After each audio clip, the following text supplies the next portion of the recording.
मैं हूँ रिया गुप्ता और आप सभी का बहुत ही ज़्यादा स्वागत है आपके अपने channel shine the word with RG में।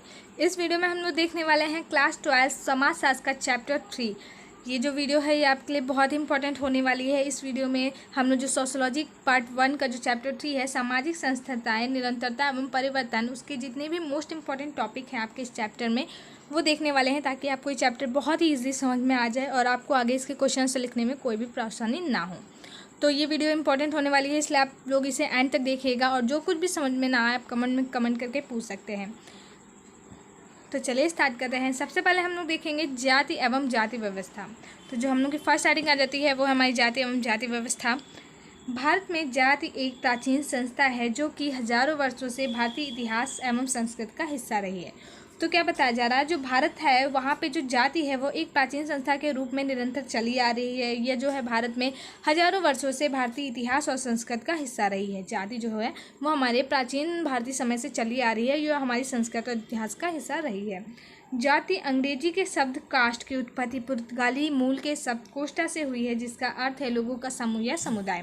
तो जो जाति है उसे इंग्लिश में हम लोग कास्ट कहते हैं और जो कास्ट की उत्पत्ति है ये पुर्तगाली के मूल शब्द कोस्टा से हुई है और जो कोस्टा है इसका अर्थ होता है लोगों का समूह या समुदाय।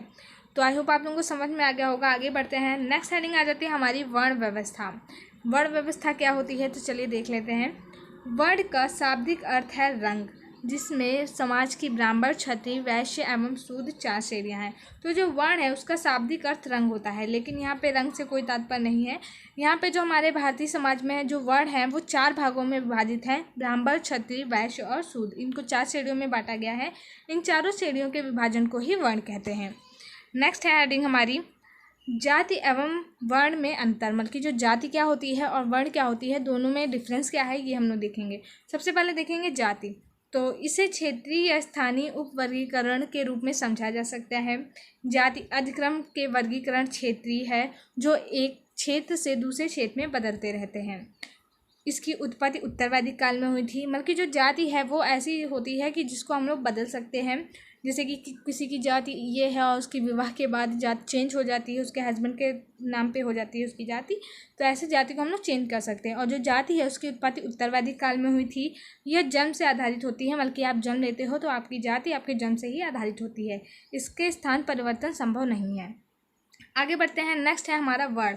वर्ण क्या है, इसे एक अखिल भारतीय सामूहिक वर्गीकरण के रूप में समझा जा सकता है। इसमें 4 वर्णों का वर्गीकरण संपूर्ण भारत में समान है। मतलब कि जो वर्ण है इसे एक भारतीय अखिल समूह के रूप में समझा जा सकता है और जो वर्ण है इसमें संपूर्ण भारत में मतलब कि 4 ही वर्ण चलते हैं और वो सारा के सारे भारत में समान है। इसकी उत्पत्ति उत्तरवैदिक काल में हुई थी। यह जन्म से निर्धारित नहीं होती है, इसमें स्थान परिवर्तन संभव है। तो ये था हमारे इसमें डिफरेंस। आई होप आप लोगों को समझ में आ गया होगा। आगे बढ़ते हैं। जाति की विशेषताएं। तो जाति की विशेषताएं क्या होती हैं या फिर जाति की जो मूलभूत वो संरचना है वो क्या है, चलिए देख लेते हैं। जाति की सामान्य विशेषताएं निम्नलिखित हैं। प्रथम है जाति जन्म से निर्धारित होती है, अतः इसमें चुनाव का विषय नहीं होता है। जो जाति होती है उस वो हमें जन्म से ही प्राप्त होती है, हम कभी जाके खुद नहीं सेलेक्ट करते हैं कि मुझे ये जात चाहिए, मुझे ये जात चाहिए।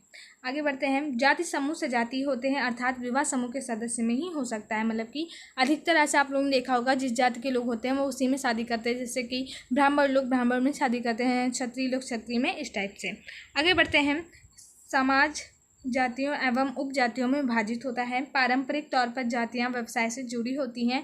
एक जाति में जन्म लेने वाले व्यक्ति उसी जाति से जुड़े व्यवसाय को अपना सकते हैं। मतलब कि ऐसा बताया जा रहा है कि जो जाति व्यवस्था है वो व्यवसाय से जुड़ी होती है। जैसे कि आपने देखा होगा, जैसे कि जो पंडित लोग होते हैं वो पूजा पाठ में अपना सक्रिय रहते हैं, जो वैश्य लोग होते हैं वो व्यापार में सक्रिय रहते हैं। इस टाइप से जो जाति व्यवस्था होती है वो व्यवसाय से जुड़ी होती है।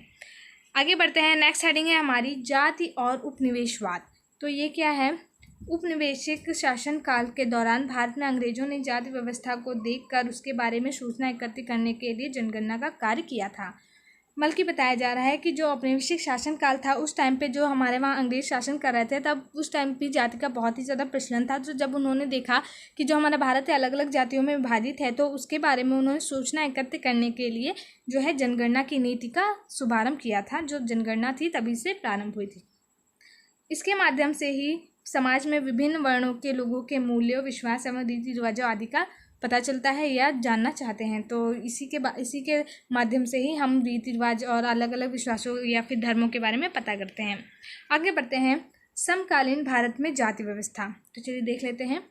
दलित वर्गों को संगठित करने का प्रयत्न 19वीं सदी के उत्तरार्ध में प्रारंभ हो चुका था। महात्मा गांधी और भीमराव अंबेडकर ने 1920 के दशक में अस्पृश्यता के विरोध में आंदोलन शुरू किए थे। अस्पृश्यता क्या होता है आप लोगों को पता होगा। अस्पृश्यता मतलब कि वह प्रक्रिया होती है जिसके अंतर्गत कोई जैसे कि कोई उच्च वर्ग के लोग हैं वो निम्न वर्ग के लोगों को इतना ज़्यादा नीच मतलब कि इतना ज़्यादा अछूत या फिर अपवित्र समझते थे कि उनके अगर वो जो नीची कास्ट के लोग होते थे या निम्न वर्ग के लोग होते थे वो अगर किसी उच्च वर्ग के व्यक्तियों को छू भी लेते थे तो वो अपवित्र हो जाते थे। तो ऐसा समझते थे, इसी को हम लोग अस्पृश्यता कहते हैं। तो इसके विरोध में बहुत सारे आंदोलन किए थे महात्मा गांधी और भीमराव अम्बेडकर के द्वारा 1920 के दशक में। आगे बढ़ते हैं, स्वतंत्रता प्राप्त के बाद राज्य जाति प्रथा के उन्मूलन के लिए प्रतिबंध तथा भारतीय संविधान में इसका उल्लेख स्पष्ट रूप से किया गया है। तो जो स्वतंत्रता प्राप्ति हुई तब जाति के मतलब कि जो जाति प्रथा यहाँ पर प्रचलित थी उसके विरुद्ध बहुत सारे आंदोलन हुए और जाति के खिलाफ जो है बहुत सारे कानून या संविधान आर्टिकल्स जो है हमारे संविधान में उसका स्पष्टीकरण दिया गया है। उसमें यहाँ पे एकदम स्पष्ट वर्णन किया गया है।